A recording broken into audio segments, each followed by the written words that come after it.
부활의 보증이 되신 예수 그리스도라는 제목으로 말씀을 나누도록 하겠습니다. 오늘 부활절인데요. 기쁨의 절기입니다. 우리 먼저 서로에게 좀 인사하면 좋겠습니다. 부활의 능력으로 승리하십시오. 이렇게 한번 인사할까요? 부활의 능력으로 승리하십시오. 오늘 또 우리 주일학교 아이들도 같이 올라와서 예배를 드리니까 너무 또 좋습니다. 주일학교에 기쁨이 넘치도록 또 부흥이 있도록 여러분 많이 기도해 주시기 바랍니다. 오늘 두 가지 주제를 나누려고 하는데요. 첫 번째는 부활의 의미를 다시 한번 우리가 되새겨 보기를 원합니다. 또 두 번째는 전도의 사명에 대해서 다시 한번 확인하고 결단하는 그런 시간 되면 좋겠습니다. 부활은 하나님의 시간표에서 가장 강력한 혁명적인 그런 사건이라고 할 수 있습니다. 기독교가 기독교 될 수 있는 것은 부활이 있기 때문이죠. 그리스도인들이 주일에 모여서 예배하는 것은 예수님께서 안식 후 첫날 주일에 부활하셨기 때문입니다. 그래서 주일 예배는 부활의 축제라고 할 수 있습니다. 예수님은 육체로 부활하셨죠. 영으로만 부활하신 것이 아니고 육체로 부활하셨습니다. 물론 우리가 가진 이 육체, 이 몸, 썩어질 이 몸으로 부활하신 것이 아니고 영화로운 썩지 않는 그런 몸으로 부활하신 것입니다. 근데 몇몇 제자들은 예수님이 영으로 부활하신 것이 아닌가, 영이 아닌가 이런 생각을 했죠. 그래서 예수님이 직접 그 제자들 앞에서 음식을 드시기도 하셨습니다. 그래서 예수님은 확실히 실제로 육체로 부활하신 것입니다. 만약 부활이 없었다면 십자가는 아무런 의미가 없어집니다. 그냥 한 사람의 죽음으로 끝나는 것입니다. 부활이 없었다면 우리도 부활의 소망을 갖지 못하게 됩니다. 우리도 부활이 없습니다.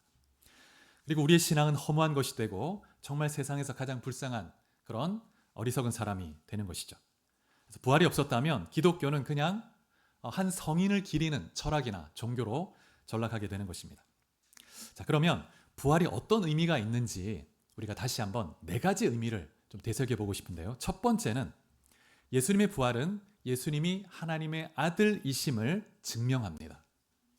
자, 로마서 1장 4절 말씀을 같이 한번 찾아보겠습니다. 로마서 1장 4절. 자, 같이 봉독합니다. 시작.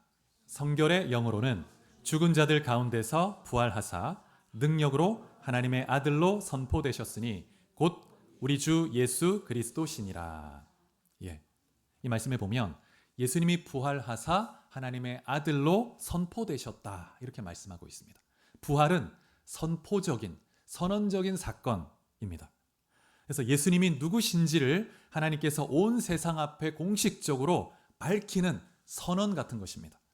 그래서 예수님의 부활은 예수님이 하나님의 아들이라는 것을 하늘의 도장으로 꽝 찍는 이는 내 아들이다, 만유의 주다 하는 것을 선포하는 그런 사건인 것입니다. 그래서 예수님이 단지 그냥 한 랍비나 선지자, 그런 위대한 선지자가 아니고 하나님의 아들이고 만유의 주이고 만유의 왕이라는 것을 선포하시는 그런 사건이라는 것이죠.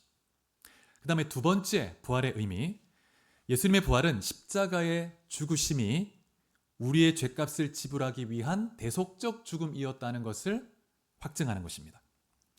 자, 이사야 53장 5절 6절 말씀을 같이 한번 봉독해 보겠습니다.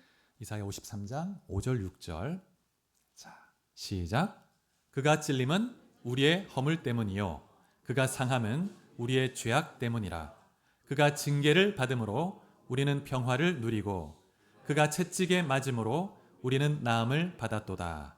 우리는 다 양 같아서 그릇 행하여 각기 제 길로 갔거늘 예수 여호와께서는 우리 모두의 죄악을 그에게 담당시키셨도다.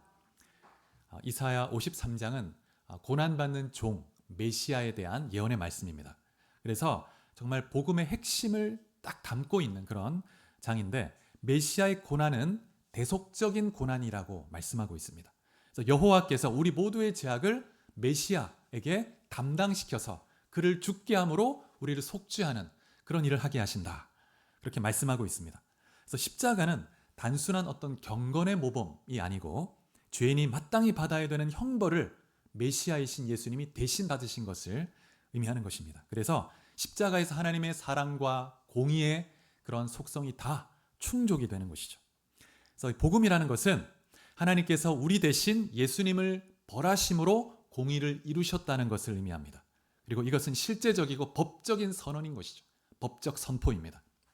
우리 한 구절 더 보겠습니다. 로마서 4장 25절. 로마서 4장 25절. 자, 이 앞에 스크린에 있습니다. 시작. 예수는 우리가 범죄한 것 때문에 내줌이 되고 또한 우리를 의롭다 하시기 위하여 살아나셨느니라. 이 말씀 보면 우리의 범죄함 때문에 내줌이 되었다. 우리 범죄함 때문에 십자가에서 희생되셨다는 것이죠. 우리 죄를 대속하기 위해서 죽으셨다는 것입니다. 그리고 우리를 의롭다 하시기 위해서 살아나셨다. 그래서 우리에게 의를 전해주시기 위해 부활하셨다는 것입니다. 예수님이 부활하심으로 완전한 속죄를 이루셨다는 것이 이제 확정되었고 성취되었고 주님 자신의 의를 믿는 자에게 이제 의로 선물로 주시는 것입니다. 십자가는 대속의 행위이고 부활은 십자가의 죽음이 하나님 앞에 유효한 것이었다는 것을 증명하는 신적인 어떤 확증 같은 것이죠. 여러분, 그 주님이 지금도 살아계시고 만물을 통치하신다는 것을 믿으시기 바랍니다. 하나님 보좌 우편에 앉으셔서 하늘과 땅의 모든 권세를 가지고 만물을 통치하십니다. 역사를 주관하시고 민족의 흥망성쇠, 우리 한 사람 한 사람의 생사화복을 주님이 주관하십니다. 그리고 교회 머리가 되셔서 교회를 다스리시고 인도하시는 것이죠.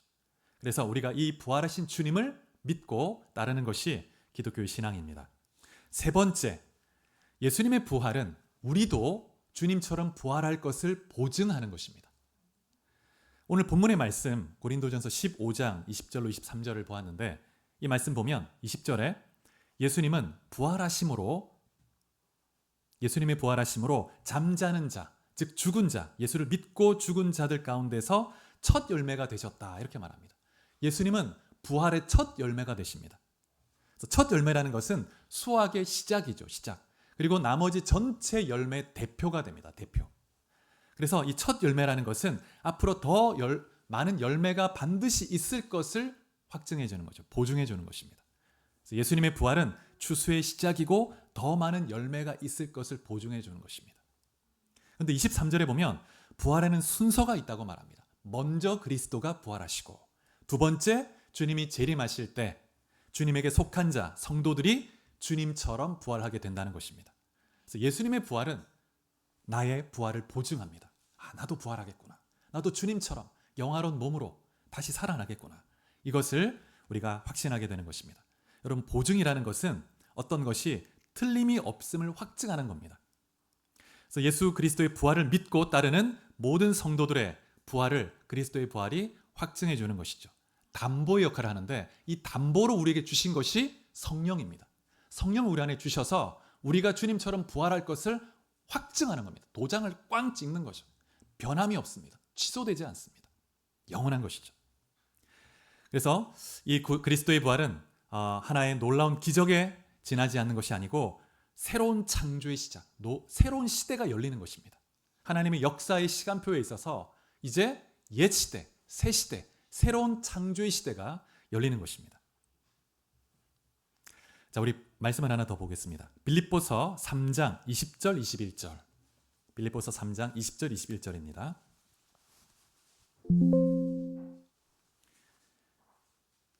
자, 같이 봉독합니다. 시작. 그러나 우리의 시민권은 하늘에 있는지라 거기로부터 구원하는 자 곧 주 예수 그리스도를 기다리노니 그는 만물을 자기에게 복종하게 하실 수 있는 자의 역사로 우리의 낮은 몸을 자기 영광의 몸의 형체와 같이 변하게 하시리라. 예. 이 말씀에 보면 성도는 하늘의 시민권을 가진 자다. 그리고 주님이 다시 오시기를 기다리는 사람입니다. 이제 우리는 하늘의 시민권을 이미 받은 자이고 하늘로 들어갈 일만 남은 기다리는 사람이라고 말하고 있습니다. 주님이 다시 오시면 우리의 낮은 몸, 이 몸은 썩어져 없어질 겁니다. 질병도 걸리고 또 피곤함도 느끼고, 그런데 주님이 다시 오시면 이 낮은 몸이 주님의 그 영광스러운 몸의 형체와 같이 변화될 것이라고 말씀하고 있습니다. 그래서 여러분, 예수님의 부활은 우리 부활의 모델이 됩니다. 우리도 이렇게 부활하겠구나.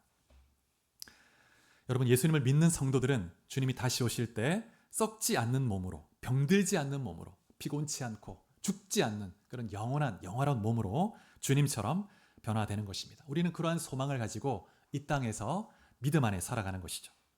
그 다음에 마지막 네 번째, 예수님의 부활은 예수님이 하신 모든 말씀이 진리이고 또 예수님이 인정하신 성경이 모두 진리라는 것을 증거해 줍니다.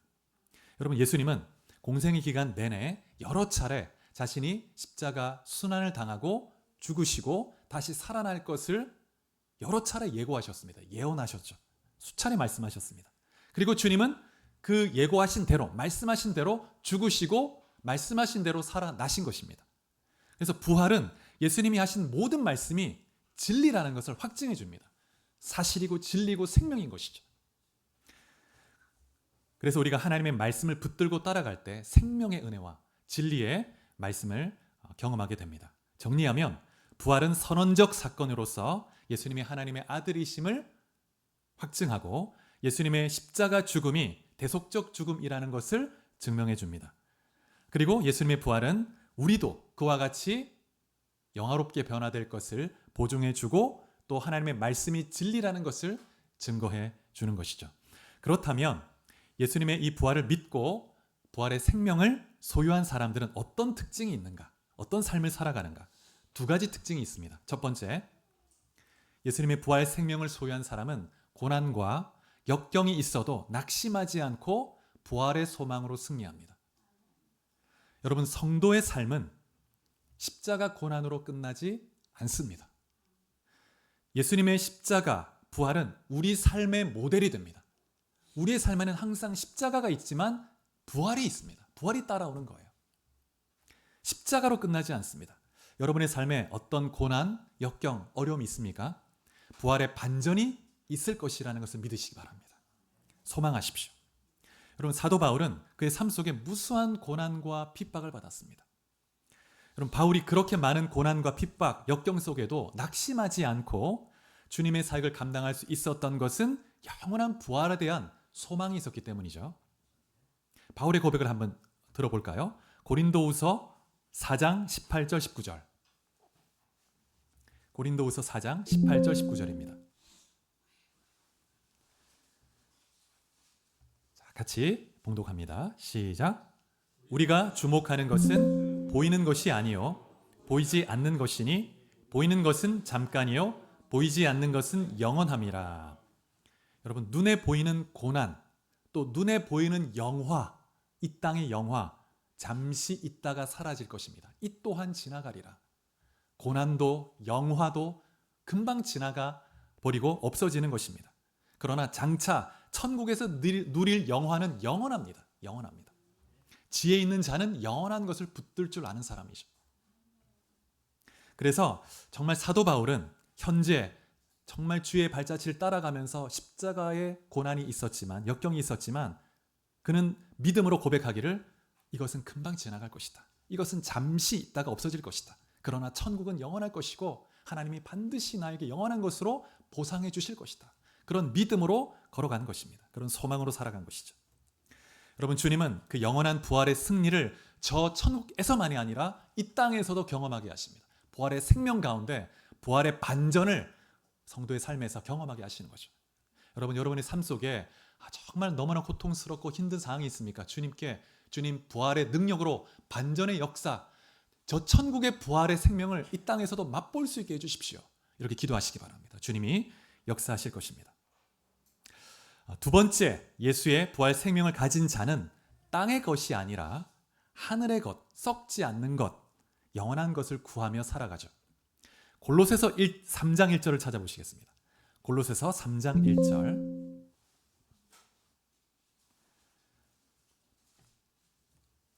자, 같이 봉독해 봅니다. 시작. 그러므로 너희가 그리스도와 함께 다시 살리심을 받았으면 위의 것을 찾으라. 거기는 그리스도께서 하나님 우편에 앉아 계시느니라. 그리스도와 함께 다시 살리심을 받았으면 위의 것을 찾으라. 이 땅에 잠시 지나갈 것, 그것에 집착하지 말고 영원한 것, 위에 있는 것, 신령한 것을 붙들고 사모하고 추구하라는 것입니다. 근데 우리가 누구인지, 어디에 속한 자인지, 우리의 시민권이 어디에 있는지 잘 모르면, 희미하면 이 땅의 것들에 매여서 살아가게 되죠. 그래서 영원한 부활의 생명을 최고의 가치로, 그러한 기쁨으로 삼고 살아갈 때 우리가 부활의 생명을 누리며 승리할 수 있는 것이죠. 예수의 생명을 몸에 지니고 소유한 사람은 죄와 사망의 권세를 이기는 것입니다. 마귀의 권세 또한 이길 수 있습니다. 부활의 생명 안에서 승리하게 되는 것이죠. 마귀는 죄 가운데서 그 죄의 결과 죽음을 통해서 사람을 지배하고 세상을 속박해 왔습니다. 그런데 주님이 죽음으로 지배받아봤던 이 땅 가운데 부활하심으로 새로운 시대를 여시고 이제는 마귀의 권세를 멸하시고 새로운 생명의 시대를 여신 거예요. 마귀가 아무런 힘을 쓸 수 없습니다. 예수의 부활의 능력 안에서. 여러분 한 분 한 분이 부활의 능력으로 날마다 승리하고 소망 가운데 살아갈 수 있기를 축복합니다. 5월 18일이 되면 이제 우리가 행복 나눔 축제로 우리가 기도하고 있는데요. 행복 나눔 축제라고 이름을 붙인 것은 우리가 누리고 있는 이 구원의 은혜와 기쁨과 이 행복을 믿지 않는 자들에게 나누는 그런 축제라는 뜻이죠. 전도 초청 주일입니다. 여러분 많이 기도하고 계십니까? 전도는 성도의 가장 중요한 사명 중에 하나이죠. 그런데 가장 힘든 일들 중에 하나입니다. 왜냐하면 죽은 영혼을 살리는 것은 사실 내가 할 수 있는 일이 아니고 하나님이 하시는 일이에요. 하나님이 하셔야 되는 일입니다. 그런데 하나님은 죽은 영혼을 살리실 때 나를 통해서 일하시는 거죠. 내가 복음을 선포하고 진리를 선포할 때 그 복음의 선포를 통해서 하나님이 영혼을 살리십니다. 그러면서 복음을 전한 나에게 살리시는 분은 하나님이시면서 복음을 전한 나에게 영광과 상급을 주신다는 거예요.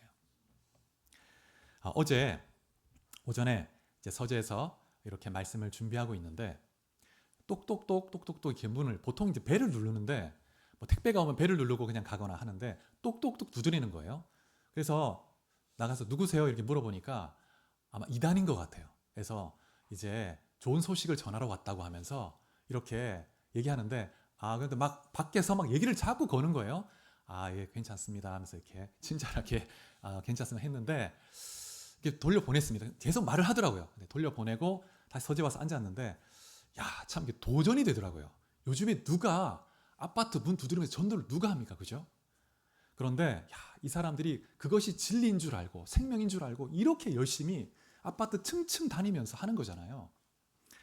한편 도전이 되면서 부끄럽기도 하고 좀 결단하는 그런 시간이 있었습니다. 여러분 주님이 우리를 통해서 생명의 복음을 나누기 원하십니다. 우리가 정말 주님이 우리에게 약속하신 상급이 어떠한 것인지 확인하고 담대하게 복음을 전하면 좋겠습니다. 데살로니가전서 2장 19절 20절 한번 찾아보시겠습니다. 데살로니가전서 2장 19절 20절. 하나님이 전도하는 자에게 약속하신 상급이 무엇인가? 자, 이 앞에 스크린에 있습니다. 19절 20절 시작. 우리의 소망이나 기쁨이나 자랑의 면류관이 무엇이냐?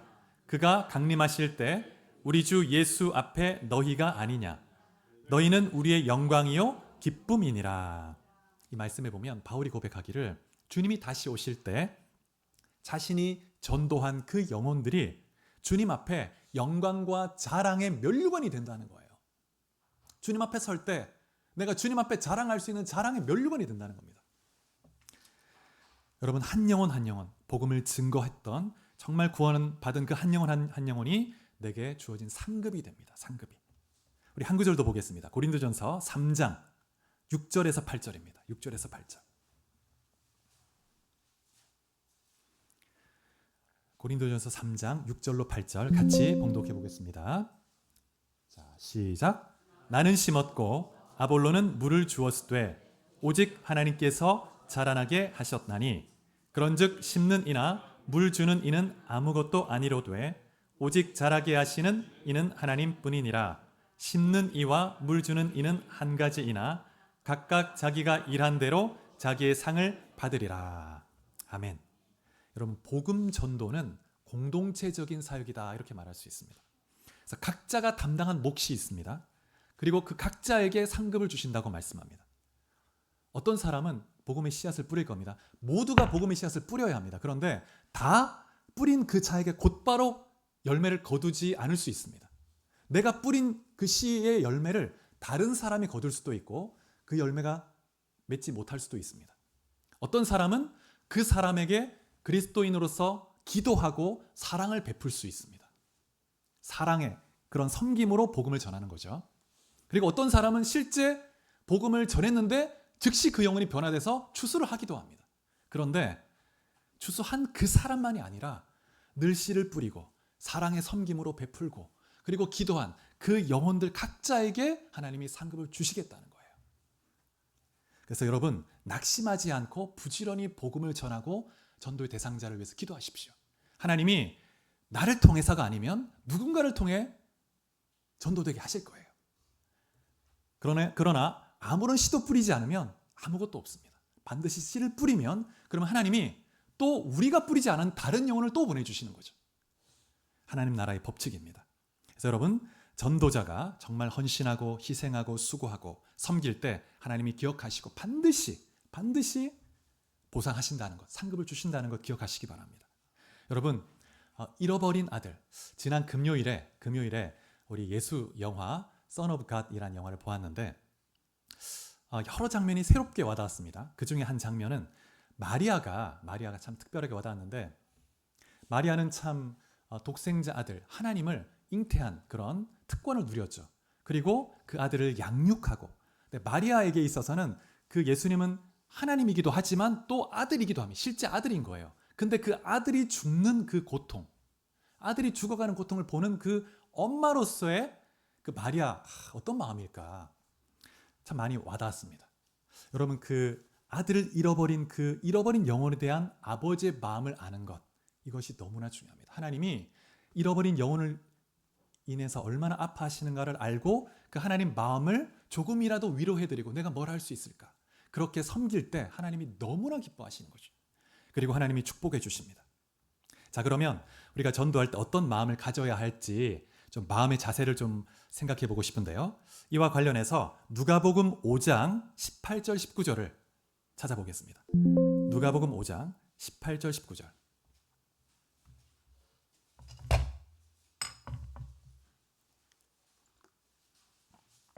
자, 같이 봉독합니다. 시작. 한 중풍병자를 사람들이 침상에 메고 와서 예수 앞에 들여놓고자 하였으나 무리 때문에 메고 들어갈 길을 얻지 못한지라 지붕에 올라가 기와를 벗기고 병자를 침상째 무리 가운데로 예수 앞에 달아 내리니. 이 말씀 보면 사람들이 아마도 이웃이거나 친구였겠죠. 그 친구들이 그 중풍병자 한 사람을 침상에 메고 누인 채로 메고 옵니다. 그리고 예수님께로 딱 이렇게 들여놓으려고 했는데 사람이 너무 많아요. 들어갈 수가 없습니다. 여러분 이 중풍병자는 스스로 움직일 수가 없고 스스로는 절대 예수님 앞에 나올 수가 없습니다. 마비가 돼 있어요. 마비가. 자기 힘으로는 주님께 나올 수가 없습니다. 그런데 다행히도 그에게는 그를 너무나 사랑하는 이웃, 친구가 있는 거예요. 친구가 있습니다.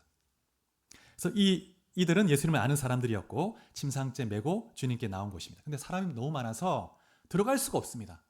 그럼 포기해야 되겠다. 이렇게 포기할 수 있는데 근데 이들이 한 것은 지붕에 올라가서 지붕을 뜯는 것이죠. 그리고 병자를 줄에 매달아서 예수님 앞에 내려보냈습니다. 반드시 이 영혼을 주님을 좀 만나게 해야 되겠다. 그러면서 그런 포기하지 않는 사랑. 여러분 전도는 포기하지 않는 사랑에서 시작된다는 것을 믿으시기 바랍니다. 이들이 이렇게 행동한 것은 단 하나 그를 사랑했고 그를 살리고 싶었어요. 죽어가고 있는 그 친구를 너무 사랑했고 살리고 싶었습니다. 예수님이 이들의 믿음을 보시고 이들의 사랑을 보시고 죄 사함을 선언하시고 고쳐주셨습니다. 이 중풍병자는 한 게 아무것도 없습니다. 아무것도 없어요. 여러분 복음 전도는 나에게 중요한 사람, 정말 사랑하는 사람이 예수님을 만나야 한다는 그 간절한 열망에서 시작이 되는 것이죠. 이러한 사랑이 없으면 전도는 그냥 하나의 의무가 되고 프로그램이 되고 언젠가는 식어지게 되어 있습니다. 여러분 한번 돌아보시기 바랍니다. 나는 누군가의 영혼을 위해서 포기하지 않고 기도하며 복음을 전해본 적이 있는가? 그렇게 전하고 있는가? 여러분 사람들 때문에 예수님께 갈 수 없게 됐을 때 이 네 사람은 그냥 돌아가지 않았습니다. 지붕을 위로 올라가서 지붕을 뜯은 거죠. 유대인들의 집 구조는 그 그 옥상이 평평하게 되어 있습니다.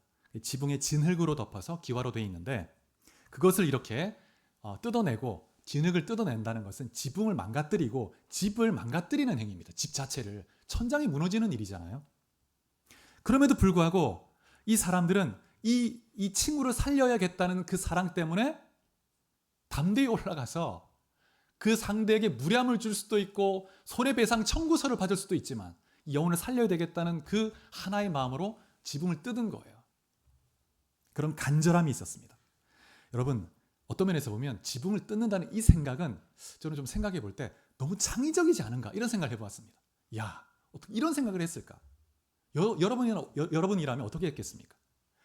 뭐 기다리든지 그냥 내일 다시 오자 그냥 돌아가든지. 근데 이 간절한 사랑의 열망이, 포기하지 않는 사랑이 창의적인 아이디어를 내는 거예요. 굉장히 도전적인 아이디어를 내는 겁니다. 지붕이라도 뜯어내자 우리가. 이 사람을 살리려면 오늘이 아니면 안 된다. 이런 마음으로 한 것이죠. 그래서 여러분, 복음을 전하려는 열망이 크면 클수록, 사랑이 깊으면 깊을수록 하나님의 지혜가 일어나게 되죠. 그리고 창의적인 지혜가 일어나고 그 영혼을 살릴 수 있는 방법을 하나님 주시는 것입니다. 뿐만 아니라 포기하지 않는 사랑이 있을 때 담대히 도전하게 됩니다. 그런 생각이 일어나도 지붕이라도 뜯을까? 그런데 여러분, 도전하지 못하면 아무것도 일어나지 않죠. 근데 간절한 그 포기하지 않는 사랑이 있으니까 그런 막 생각이 일어나면서 지붕이라도 뜯자. 그래, 행동하자. 그러면서 올라가서 도전하는 거예요. 뜯어버리는 거예요, 그냥. 여러분, 사랑이 두려움을 몰아내는 것입니다. 소망이 포기를 몰아내는 것이죠. 여러분, 우리가 전도할 때 늘 그 전도의 길에는 장애물이 항상 있습니다. 전도 대상자의 마음이 너무 완고할 수도 있고, 이 사람 예수 믿겠나? 그런 너무 완고해 보이는 그런 장애물이 있을 수 있고, 상황이나 조건이, 이 사람이 주일에 교회를 한번 오려면 근데 주일에 그 빠질 수 없는 직장이 있다. 그래서 올 수가 없는 상황이, 그런 뭐 조건이 있을 수도 있고, 때로는 우리 안에 어떤 주저하는 두려움이 있을 수 있습니다. 여러 가지 장애가 있겠죠. 근데 주님은 정말 그 영혼을 향한 사랑으로 믿음으로 도전하고 발걸음을 내딛고 나아갈 때 주님이 기뻐하시고 우리의 믿음을 보시고 그 영혼을 향해 선포하시는 것입니다. 작은 자야 내 죄의 사함을 받았느니라. 주님이 육체를 치유하시고 영혼의 구원까지 허락하시는 것입니다. 여러분, 여러분이 복음을 전하는데 우리가 마땅히 해야 할 가장 중요한 사명 중에 하나, 복음을 전하고 제자를 삼는 이 일에 정말 여러분이 가장 주저하게 만드는 그것이 무엇인지 한번 돌아보시기 바랍니다. 저는 복음 좀 이렇게 내향적이어서 이렇게 할 수 없는 그런 체질이에요. 뭐 이런 장애가 있나요? 어떤 장애가 있습니까? 여러분, 담대히 도전하시기 바랍니다. 주님이 기뻐하시고 여러분을 통해서 많은 영혼을 살리시고 주님 앞에 설 때 그 영혼들이 여러분의 자랑의 면류관이 되게 하실 것입니다. 그래서 여러분 모두가, 우리 주님 사랑교회가 이 땅에 많은 영혼을 살리고 제자로 세우고 다음 세대도 일으키고, 그래서 주님 나라 확장하는 귀한 믿음의 통로로 우리가 쓰임받을 수 있기를 축복합니다. 할렐루야. 오늘 이어서 이제 성찬식을